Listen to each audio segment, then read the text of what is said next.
privilege of traveling all up and down the state of California over the course of the last number of days.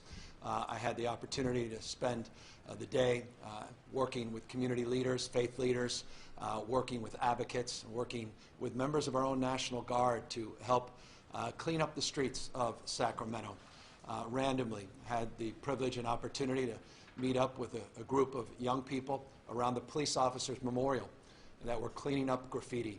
A young girl, quite literally with one lung, that outlasted all of us as she was scrubbing away for hours and hours and hours. No one asked her to do it. It was just an act of random kindness and a recognition that her community was being impacted, the community in a positive way. She, by the way, was also part of the protest the night before, but didn't like certain aspects of what she saw. I had the privilege of also working not only side by side with her, but with Stevante Clark, a well-known activist here in the Sacramento region, who also was working to clean up graffiti on the side of a state building. Both of us turned our heads to the right, and randomly we saw a member of our National Guard put down his weapon, unbeknownst to the two of us and others, and was scrubbing side by side with others graffiti off the side of a building.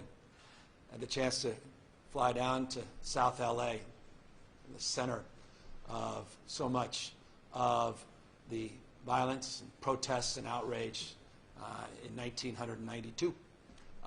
Went down with County Supervisor Mark Ridley Thomas. Went down with the chair of our budget committee, Senator Holly Mitchell. Met with members and leaders in the community, just randomly walked the streets, checked in on how people were feeling. None of the protests, none of the violence manifesting down in South LA. We talked about why that was the case. We learned about the history of institutional building, not just physical infrastructure, but human capital, human infrastructure.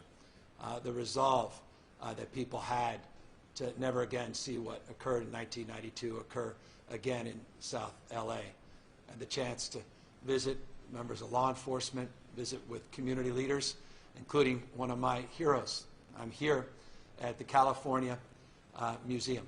It's also the home of the California Hall of Fame of some of the most inspired leaders that have left their mark on history that happen to have a strong identity here in the state of California.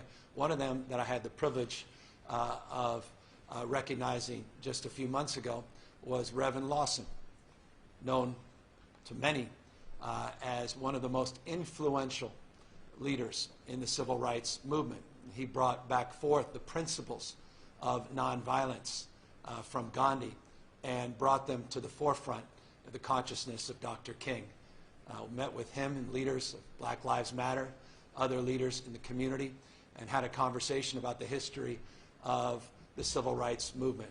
Going back, as we debated, to the 1950s, he argued back to 1947 and the impact Jackie Robinson had on the movement, not just Emmett Till, and that moment that marked a part of history that changed the momentum. Montgomery bus boycott, others that he organized and helped lead. What makes this moment different from that moment? Is this a moment or is this a movement? What part of our history are we living in and living through? Had the opportunity to meet with many youth leaders. And I'll tell you, of all the conversations I've had over the course of the last week in particular, it's the clarity and conviction of our youth. They don't mince words. They don't beat around the bush. They don't, they're not patient. They're not necessarily confident that folks in a position like mine get it or have the capacity to get it done. They have no reservoir of patience. They demand progress. They demand people in position of power and influence to listen, but more important than anything else, they demand that people in power, position, and influence lead demonstrably, lead with courage, lead with conviction. But they also made a point, lead with civility. They pointed out, a number of these youth leaders, that violence has solved nothing. It's created nothing. There's nothing courageous about violent acts.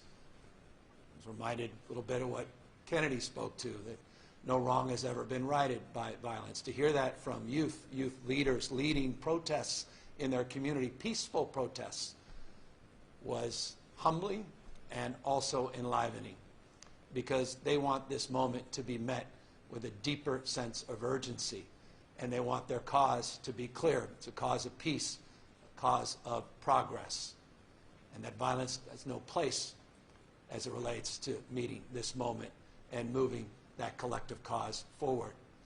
One thing I came back with, not only time out in the streets in Sacramento, in South LA, in Stockton, California, with a young leader, Mayor Tubbs, and many other youth leaders that he assembled, is that the black community does not need to change.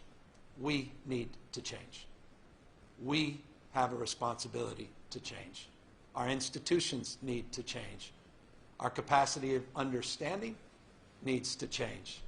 We need to contextualize not only this moment, but moments in the past where we never met these calls and these cries, that we ran short.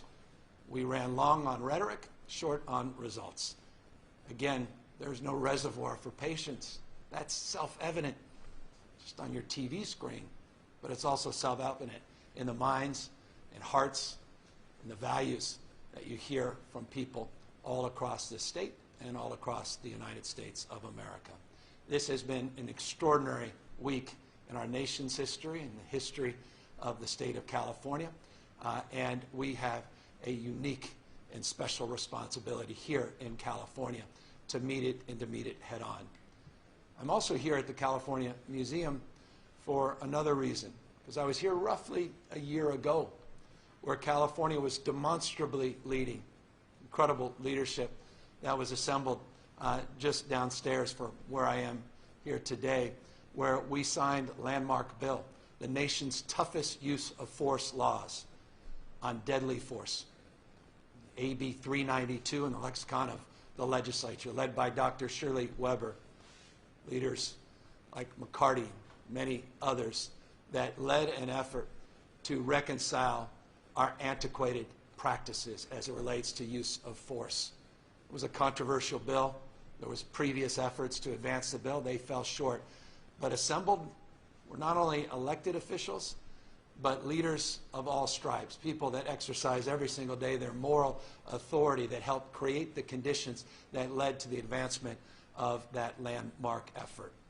Leaders who lost loved ones, leaders that were still cynical but willing to participate at this moment in hope and expectation that we can do more than just pass a program, but we can fundamentally solve a problem. And I am here today to say that program passing is indeed not problem solving unless we follow through on what we promote and promise, and we manifest a cultural change and a deeper understanding of what it is that we're trying to advance. We passed that bill last August, but it hasn't stopped the violence, it hasn't stopped the mistrust, it hasn't stopped people from raising anxiety. We're seeing there's anxiety raised and concerns being brought to the forefront. We have so much work still left to do. There was a companion bill that was also part of that package, SB 230, that had deep frame of focus on implicit bias training, de-escalation techniques. So many of the provisions of that bill, interestingly, go into effect in January 2021. That cannot happen soon enough. We're scrubbing components of that bill to see if we can fast track and concentrate some of those provisions to advance the cause that brought us together on that bill and move forward with a greater sense of urgency. I say that to reflect on a point of optimism and also frustration that California has been leading, but still we haven't done enough. I say this all the time. Success is not a place or a definition. It's a direction. There is no having made it as it relates to addressing these foundational and fundamental issues. We have extraordinary amount of work left to do.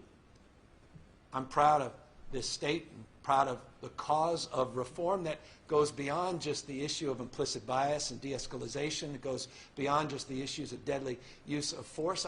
We're very proud of this state and the leadership that we advance to begin anew a conversation about broader criminal justice reform, to address the issues of the war on drugs and the disparities, the race-based sentencing, the 5-year minimum mandatory sentences that not too long ago were part and parcel of the culture of enforcement, and ultimately, as it relates to sentencing, 5-year mandatory sentence for having possession of 5 grams of crack cocaine. For those with possession of powder cocaine, it took 5,000 grams of cocaine to have the same 5-year minimum mandatory sentence. 5,000 to 1 ratio of disparity.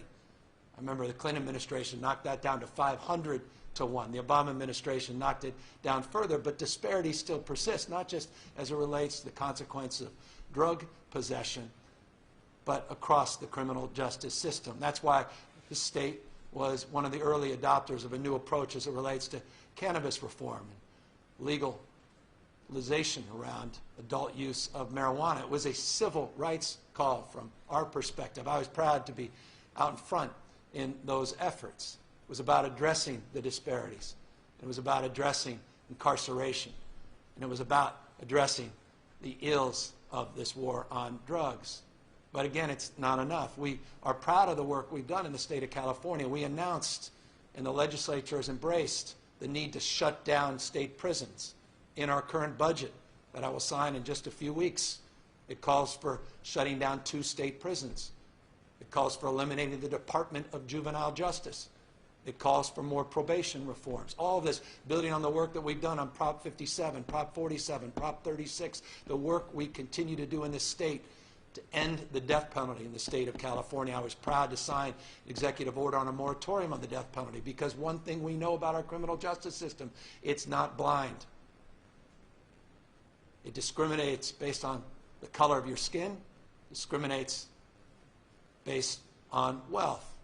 It has been said over and over again. It cannot be said enough. We have a criminal justice system. I don't think this. I know this. As governor, I live this every day. A criminal justice system that treats people that are rich and guilty a hell of a lot better than it treats people that are poor and innocent. You know that, and I know that. So why aren't we doing something about it? We're trying our best here in the state, but we have to do more, still better.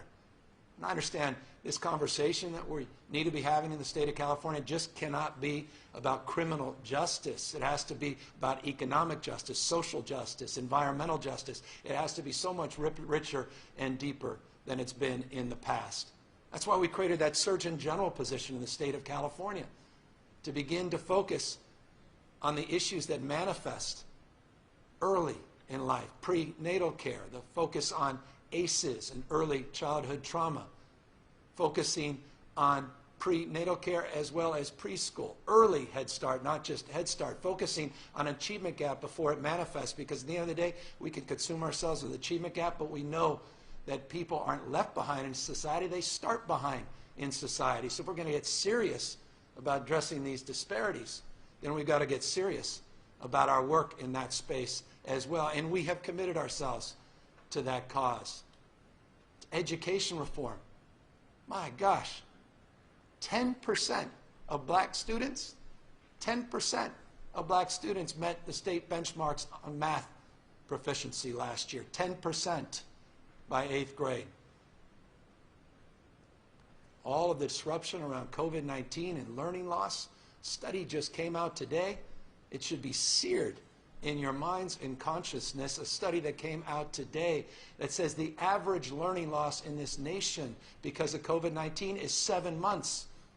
But for the black community, 10.3 months. For low-income community, over 1 year of learning loss because of the impacts of COVID-19. You think we got an achievement gap right now? What are we going to do about that?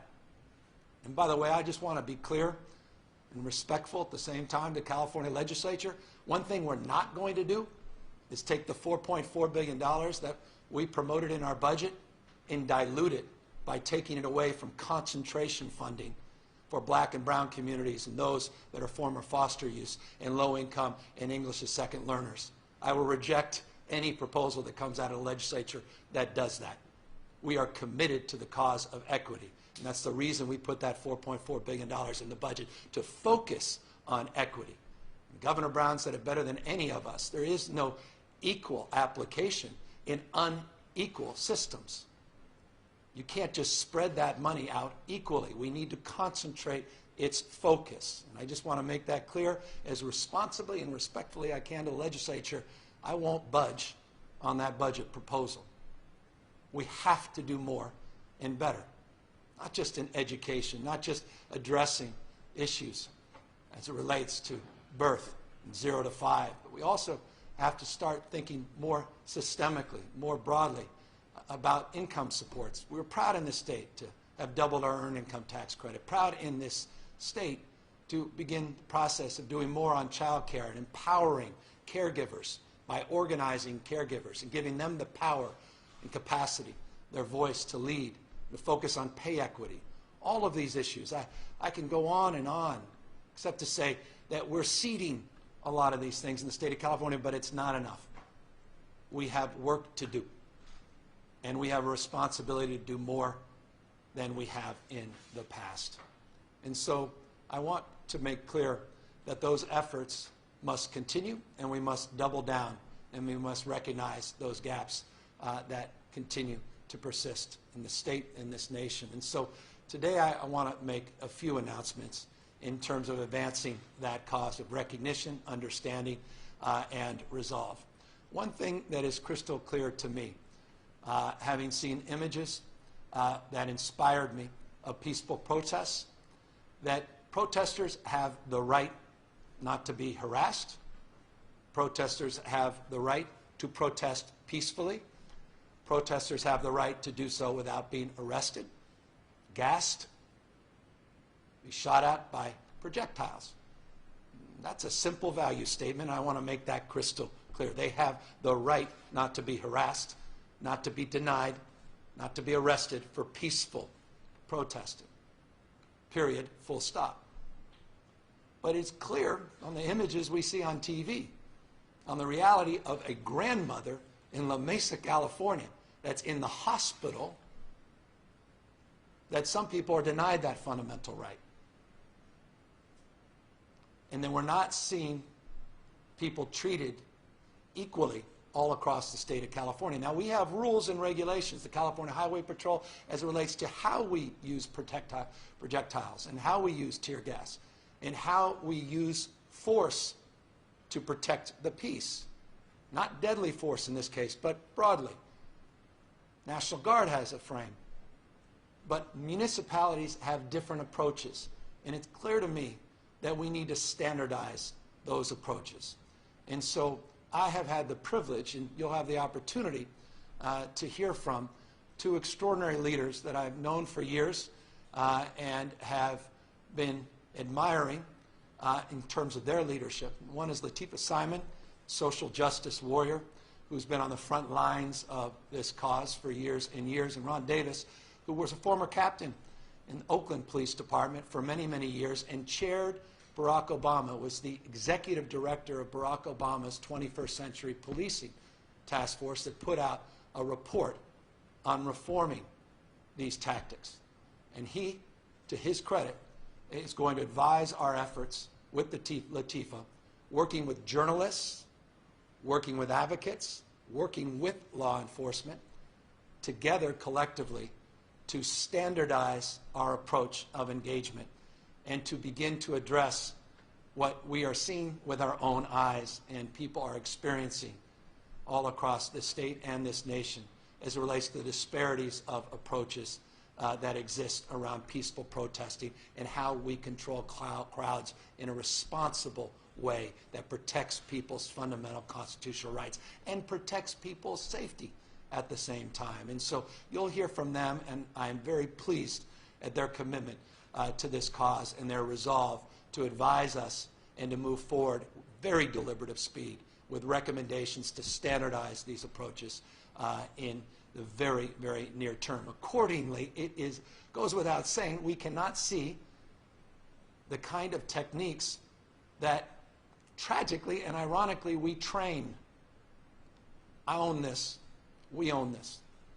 Across this country, we train techniques on strangleholds that put people's lives at risk. Now, we can argue that these are used as exceptions, but at the end of the day, a carotid hold that literally is designed to stop people's blood from flowing into their brain, that has no place any longer in 21st century practices and policing. And so I am immediately directing POST, which is our police officers training, to end the training of that practice. And I could not be more pleased. No sooner did we make a commitment on this proposal that a member of the legislature, Mike Gibson, to his credit, just introduced a piece of legislation that I will support and sign as soon as it gets to my desk to legislatively end that practice in the state of California. We did that years and years ago as it relates to chokeholds, decades ago, understandably, but not some of these techniques on strangleholds, and we have got to update our practices in that place as well. So that we will do immediately with a deep sense of urgency, as well as we organize a new construct on how we focus on crowd control and help support peaceful protesting in the state and continue our leadership to be a model for the rest of the nation. This has been a very difficult time, I know, for all of us. And I just want to express, in particular, deep, deep respect for those remarkable leaders that are out there on the streets demanding that this be a moral moment and that we meet this moment. And that we do so, not because it's just the right thing to do, but it does justice to the promise, what we promote. Because one thing is clear to me, we have a hierarchy of values in this country that diminishes certain people based on their color of the skin. And we have perpetuated that hierarchy for centuries in this state. And we need to own up to that. And we need to foundationally rip that out of its root. When we talk about institutional racism, that's what we're talking about. And we become almost numb to it, blind to it. No one wants to go back to normalcy. If you want to go back to normalcy, I'm not going there with you. I don't want to go back to normalcy. I want something better. We deserve something more. Generation of young people demand something better and something more. Please resist normalcy. Normalcy created the conditions that led to this moment. Normalcy has no place in terms of our reconciliation of this moment. We have to meet a higher calling. We are so much better than this, so much more capable than this. We will rise up to this moment. We will lead, and we will listen, and we will begin to reconcile, but with resolve and a commitment and a persistence, not patience, that is demanding of this moment. And we will lead guided by people like Ron and Latifah and many, many others that have been on the front lines. And with that, I want to now just turn over this mic to Latifah to talk a little bit more about what she hopes to accomplish, what she's been doing, and how she hopes to work with Ron Davis and others will advise us with the urgency that's needed at this moment to move in a direction that does justice to those cries that we are loudly hearing in the state of California. Latifah?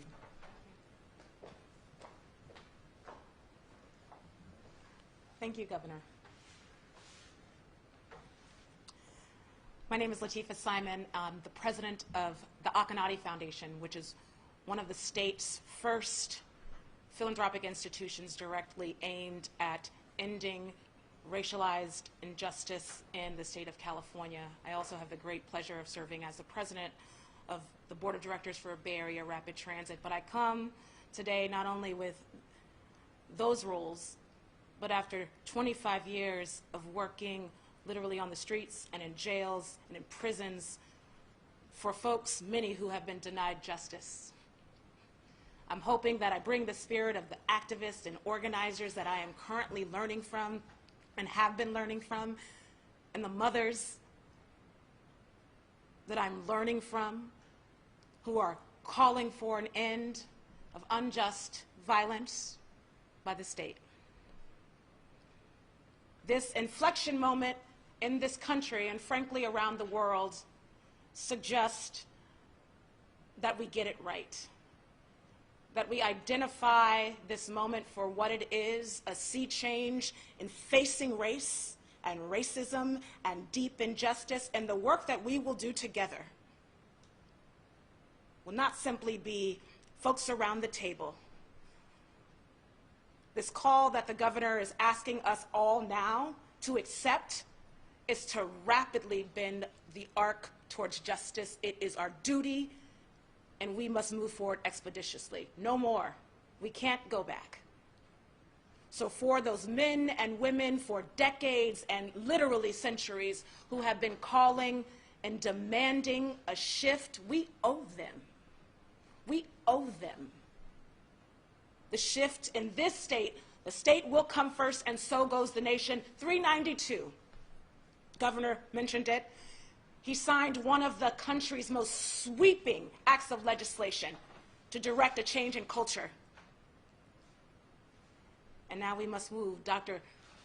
Shelley Weber worked with women in communities all throughout the state who had to bury their sons, unarmed sons, to create and craft those words that are now law in the state of California. We've all watched the tape of the murder of Mr. Floyd.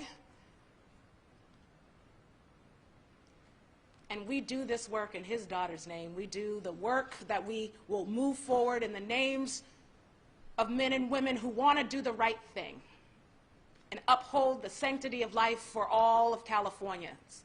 I'm ready to work. I'm ready to work. Hold us to task.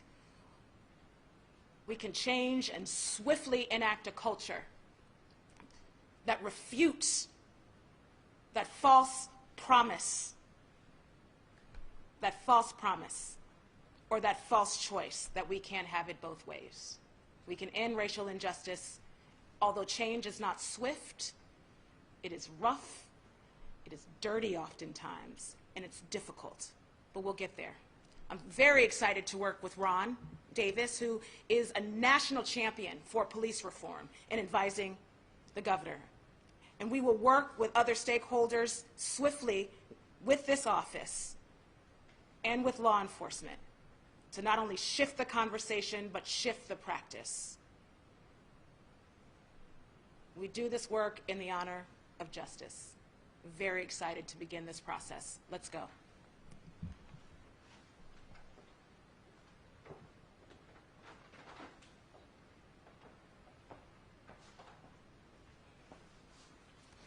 Good afternoon. Let me start by first thanking the governor for his leadership. What I really appreciated with his opening remarks was the candor and the truth that he told us about who we are, who we have been, and where we need to go. I think the governor recognizes that too often the truth does hurt. Too often the truth is uncomfortable. But even though the truth hurts, selective ignorance is fatal. We ignore the truth, we make mistakes. We ignore the truth, we threaten our very existence. We threaten this democracy, the state, the nation. And so we have to start with the truth and understand that the systems that the governor is talking about are not broken.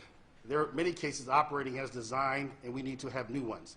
That's why I really appreciated the idea of not going back to normalcy, but moving forward. I'm honored to be able to provide advice, and I think I bring a very perspective, and it's personal for me. One, as you can see, I'm standing here as an African-American male and know what it's like to be a black man in America. And when I was a cop and I was not in uniform, what it's like to see a police car behind you.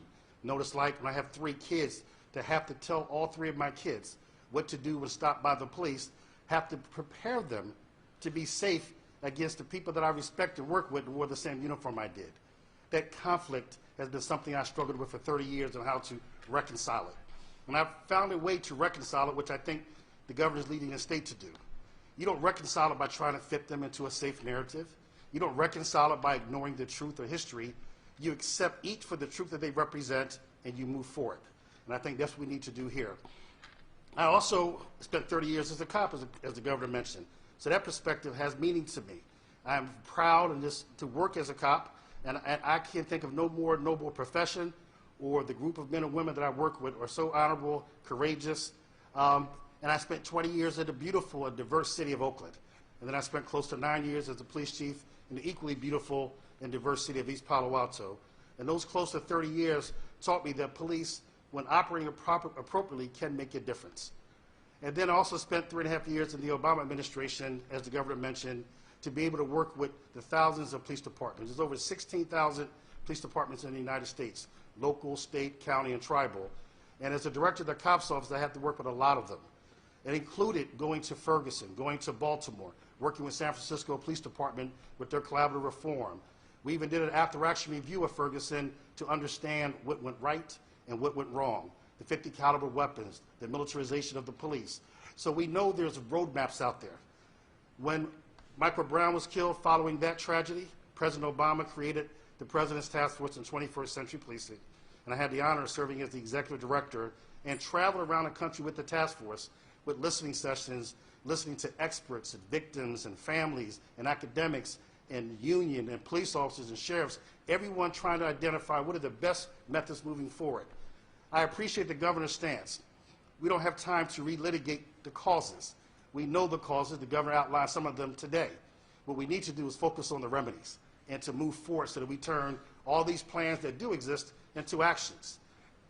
So for me, I was there during Rodney King as a cop. I was there during Freddie Gray and the Obama administration.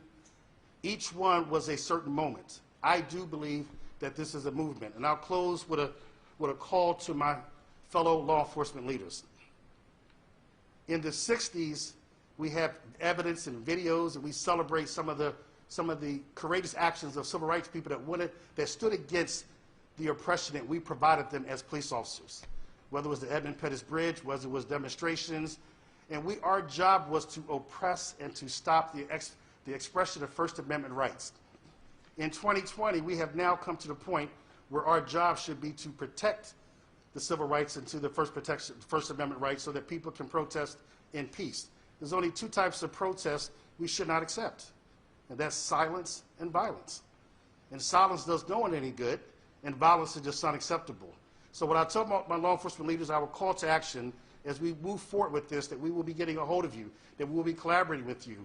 We need time for you to stand up. I've seen a lot of chiefs take a knee, and that is great, but now take a stance, and take a stance for systemic reform and changes. I saw a lot of people say they want to make changes. Well, this is the opportunity. Let's make this movement not against the police. Let's do it with the police so that we can make changes about our systems that everyone benefits. I look forward to, you heard the passionate speakings of Latifah, and I look forward to working with my colleagues and under the leadership of the governor. I think we can actually get some things done that will not only make policing practices better in California, it will help start changing the culture of policing as a profession. And I agree with everyone that says when California does something, the nation does follow. So it is an honor to actually be able to help the governor's effort. Thank you.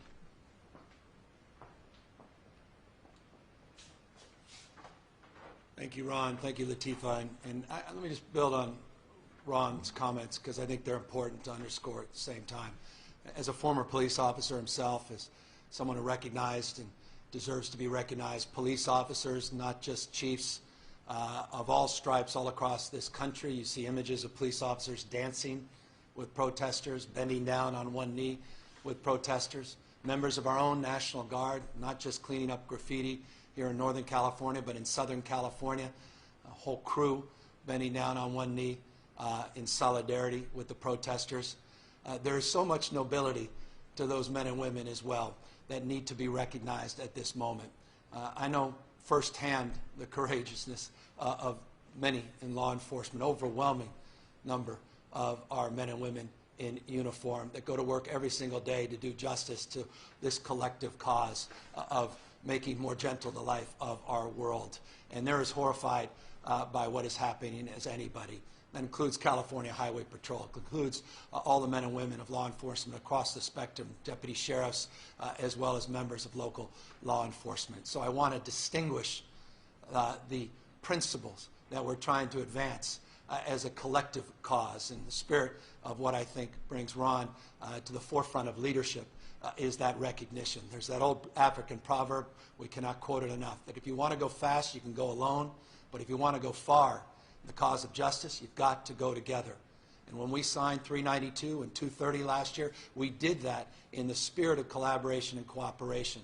We didn't agree on every issue, but we didn't come at it with closed fists, with open hearts and hands, and we worked together with law enforcement to advance the most significant use of force, deadly use of force provisions of any state in this nation. And I believe that is the spirit that brings Ron to his leadership position, brings Latifah here today, and certainly that's the spirit we'll carry forward. And it's also the spirit of collaboration, not just with those in positions of formal authority, but others that are exercising not just formal authority, but moral authority, like the leaders of the Black Caucus in the California legislature, the Latino caucus, and others that we look forward to working with on a legislative package of reforms. And I want to thank all the leaders of the Black Caucus in the state of California for their incredible stewardship, their capacity of leadership that's demonstrable by the work that they've been doing for years and years over the course of not only their careers, but over the course particularly of the last 12 months, where historic number of bills were advanced because of their example and their support. And we need that collaboration. We need their example, their voice at this moment as well. Final point, because it's important, Ron made about the issue of silence. I want to encourage those of us that are prone to silence at this moment to consider not just Ron's words, but to consider Dante's words. Dante infamously said that the hottest place in hell is reserved for those in a time of moral crisis that maintain their neutrality. This is not a time to be neutral. It's not about picking sides. It's about recognizing that the conditions that led to this moment cannot persist. We cannot be neutral about that. We need to stand up and at least recognize that. It's not a political statement, but I believe evidence that is abundant. It's a statement of fact. So let us resolve, each and every one of us, to lead at this moment. Sure, those in positions of authority, but all of us have the capacity to lead. And I think, as one young lady told me in Stockton just yesterday, that leaders encourage others to lead. That's the most important job we all have, is to create conditions where people can thrive and people can live their lives out loud. And so with that, I look forward to answering any questions, but moreover, I look forward to the days, months, years ahead of hard work and the tenacity to build trust once again, communities all across this state and nation. Hi, Governor. Nicole Nixon with CAP Radio News, and I will be asking questions on behalf of the press today. I'd like to hear a little more about the specific policies you would support to address some of these racial inequity issues. You mentioned the Black Legislative Caucus. They put out a list of priority bills that includes a constitutional amendment for affirmative action, parole and probation reforms, and a reparations task force. What do you plan to throw your weight behind? Well, we've supported all three of those efforts, so already have publicly done so and continue to. But beyond that, we have our own reforms that are presented as incredible opportunity at this moment. As many know, we made commitments last year, signed bills to shut down private prisons.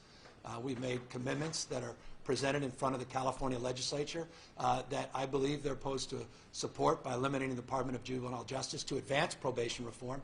We don't need a new bill in our budget. We seed those reforms, seed the reforms to continue our efforts to focus on rehabilitation, higher education opportunities for youth offenders in this budget. Those opportunities present themselves in real time. Working with the legislature over the next few weeks, we'll have the opportunity to anchor those reforms in the trailer bills that are part of this budget package. So many things have been proposed in terms of affirmative action, which I've long supported, righting that wrong as it relates to those changed. As it relates to the issues of reparations, working to study and understand more broadly what that looks like, what that means. We've been public in our support in that space, and continuing the cause that unites all of us, not only in this moment, but the deeper structural cause of addressing the underlying issues as it relates to disparities from the health perspective, environmental justice perspective, and focusing on economic justice as well. What are the state's plans to address an anticipated surge in coronavirus cases due to the protests? And should counties start preparing to pull back some of their reopenings? We have a plan that is detailed, plans that are required of each county in the state of California. They're called attestation plans. They're containment plans. They are prevention plans. Those plans are available for review for everybody on covid19.ca.gov. You can click on to any county in the state of California, see what your county health director in partnership and council with local elected officials have put up as it relates to resources in these areas, as it relates to testing capacity, tracing and tracking capacity, isolation protocols and programs, efforts to protect the most vulnerable California, those in skilled nursing facilities, homeless individuals, people that are incarcerated, strategies for alternative care sites, and capacity on PPE and human resources. I say all that to make this point. Those plans are up on that website, and we have, over the course of the last 100 days, been preparing our efforts here in the state of California for an anticipated increase in cases as we begin to reopen our economy, not just in the context of these protests, that we will see an increase in cases, and our capacity has never been greater to meet the needs from an ICU perspective, a hospitalization perspective, an alternative care perspective, and a PPE perspective. That BYD contract, as just one proof point, over 90 million masks have come in off that contract. And as a consequence, we've been able to distribute tens of millions of masks throughout our economy, different sectors of our economy, including commitments we're making to our public education system, our child care providers, and essential workers that are disproportionately represented in the black and brown communities. So all of that is part and parcel of our strategies and our efforts to prepare for reopening, broadly defined, and clearly prepare for an increase of cases related to the mixing that has occurred because of these protests. Some questions about that BYD mask deal related to N95 masks. What is the status of that? There was another deadline today. Have you negotiated an extension on that? And if that deal does fall through, how are you going to secure more N95 masks? We're working across overseas to get the latest information. Apparently it's coming in today. I'll have more clarification. Hopefully that has already come back. The contract, we pay for what we get. We don't pay for things we don't get. We've already received over 90 million masks. That has provided an unprecedented level of capacity for this state, unprecedented in any other state in this country, that has allowed us to distribute tens of millions of masks that otherwise would not have been afforded. So I'm very pleased with that progress, and to the extent that the N95 component of those masks, not just the procedure masks and surgical masks, are not part of that. We've been working with other providers, and we'll have a backup to that backup, but we'll get some clarification, we hope, as early as today. This question comes from Jeremy White of Politico. Today, the White House economic advisor, Stephen Moore, said that the new jobs report shows we don't need more coronavirus aid, and there's no reason to have a major spending bill. What is your response to that? I think that's foolhardy. I think that's short-sighted, and I think the reality on the ground suggests something very, very differently. Just because you had some good news, and I'm very pleased with that good news as it relates to the national unemployment, that's the numbers in the aggregate. We don't live in the aggregate. We have 50 different states, 50 different editions, and the economic pressures are profound all across this nation. The budget shortfalls are legendary in terms of their status, the number of cities and counties and states that are struggling to make just foundational commitments, let alone make the commitments that this moment requires as it relates to investments in the future. And so I appreciate that's their sentiment today. We hope that sentiment is not broadly shared. Certainly it is not shared by our leader, the Speaker of the House, Nancy Pelosi, and her colleagues in the U.S. House of Representatives that have approached this very differently with, I think, much more depth of understanding than is reflected by that comment from that one individual advisor. I got a couple questions about nail salons. Some reporters have been told that the state no longer believes the first case of community transmission occurred in a nail salon, as you mentioned last month.